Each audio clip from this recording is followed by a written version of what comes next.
Assalamualaikum warahmatullahi wabarakatuh. Bagaimana kabarnya hari ini? Apakah sudah siap belajar? Pada pertemuan minggu lalu, kita sudah membahas materi mengenai sistem gerak pada manusia. Pada pertemuan kali ini, kita akan membahas materi mengenai sistem gerak pada hewan dan tumbuhan. Bagaimana sih gerak pada hewan dan tumbuhan? Yuk simak video berikut ini. Yang pertama yaitu gerak pada hewan. Gerak pada hewan dibedakan menjadi 3, yaitu gerak hewan di dalam air, gerak hewan di darat, dan juga gerak hewan di udara. Yang pertama yaitu gerak hewan dalam air. Tubuh hewan yang hidup di air memiliki massa jenis yang lebih kecil daripada lingkungannya. Gaya angkat air yang besar dan massa jenis hewan yang kecil menyebabkan hewan dapat melayang di dalam air dengan mengeluarkan sedikit energi. Bentuk tubuh ikan yang streamline berfungsi untuk mengurangi hambatan ketika bergerak di dalam air. Ekor dan sirip ekor yang lebar berfungsi untuk mendorong gerakan ikan di dalam air. Selanjutnya yaitu gerak hewan di darat. Kecenderungan hewan yang hidup di darat adalah memiliki otot dan tulang yang kuat. Otot dan tulang tersebut diperlukan untuk mengatasi inersia. Inersia adalah kecenderungan tubuh untuk diam dan untuk menyimpan energi pegas atau elastisitas untuk melakukan berbagai aktivitas. Sebagai contoh, gajah dan kerbau memiliki massa tubuh yang besar. Akibatnya, untuk bergerak, gajah dan kerbau harus melawan inersia yang nilainya juga besar. Kemudian gerak hewan di udara. Hewan-hewan terbang di udara dengan cara yang unik. Tubuh hewan-hewan tersebut memiliki gaya angkat yang besar untuk mengimbangi gaya gravitasi.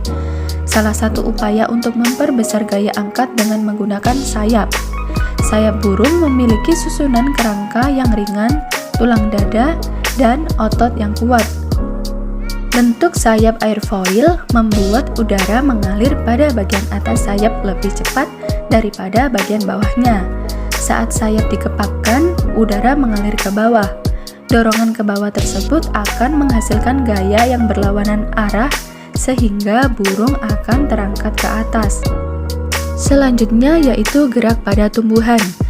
Pengertian dari gerak pada tumbuhan yaitu suatu reaksi atau respon makhluk hidup atau tumbuhan terhadap rangsangan. Pada umumnya, rangsangan itu berasal dari luar tumbuhan itu sendiri.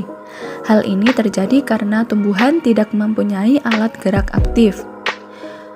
Berdasarkan macam rangsangannya, gerak yang terjadi pada tumbuhan dikelompokkan menjadi 3 macam. Yang pertama yaitu gerak endonom, kemudian gerak higroskopis, dan gerak esionom. Gerak pada tumbuhan berdasarkan macam rangsangannya. Yang pertama yaitu gerak endonom. Gerak endonom adalah gerak pada tumbuhan yang disebabkan oleh faktor dari dalam tumbuhan itu sendiri. Kebanyakan tumbuhan melakukan gerak ini karena faktor ketersediaan air di dalam bagian tubuhnya. Oleh karena itu, gerak endonom juga sering disebut dengan gerak higroskopis. Contoh dari gerak endonom adalah pecahnya kulit buah lamtoro, pecahnya kulit buah turi, pecahnya kulit buah kapuk, membukanya gigi peristom pada sporangium lumut, dan membukanya sel anulus pada sporangium tumbuhan paku. Yang kedua yaitu gerak higroskopis. Pengertian dari gerak higroskopis adalah gerak bagian tubuh tumbuhan karena pengaruh perubahan kadar air di dalam sel sehingga terjadi pengerutan yang tidak merata. Contoh dari gerak higroskopis adalah merekahnya kulit buah-buahan yang sudah kering pada polong-polongan, membukanya dinding sporangium paku-pakuan, membentang dan menggulungnya gigi-gigi peristoma pada sporangium lumut. Selanjutnya yaitu gerak esionom. Berdasarkan macam rangsangannya, gerak esionom terbagi menjadi 3, yaitu gerak tropisme, gerak taksis, dan gerak nasti.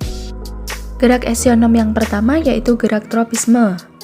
Gerak tropisme merupakan suatu gerak tumbuhan yang arah geraknya dipengaruhi oleh arah datangnya rangsangan. Gerak tropisme dibagi lagi menjadi 2, yaitu tropisme positif dan tropisme negatif. Tropisme positif merupakan gerak yang arahnya mendekati rangsangan. Sedangkan tropisme negatif adalah gerak yang arahnya menjauhi rangsangan. Selanjutnya yaitu gerak taksis. Gerak taksis merupakan suatu gerak pindah tempat seluruh bagian tumbuhan yang arahnya dipengaruhi oleh sumber rangsangan. Yang terakhir yaitu gerak nasti. Gerak nasti adalah suatu gerak pada bagian tumbuhan yang arah geraknya tidak dipengaruhi oleh arah datangnya suatu rangsangan. Gerak nasti disebabkan karena adanya perubahan turgor pada jaringan pada tulang daun. Terima kasih sudah menyimak materi mengenai sistem gerak pada hewan dan tumbuhan. Apabila kurang jelas, bisa ditanyakan. Sekian, wassalamualaikum warahmatullahi wabarakatuh.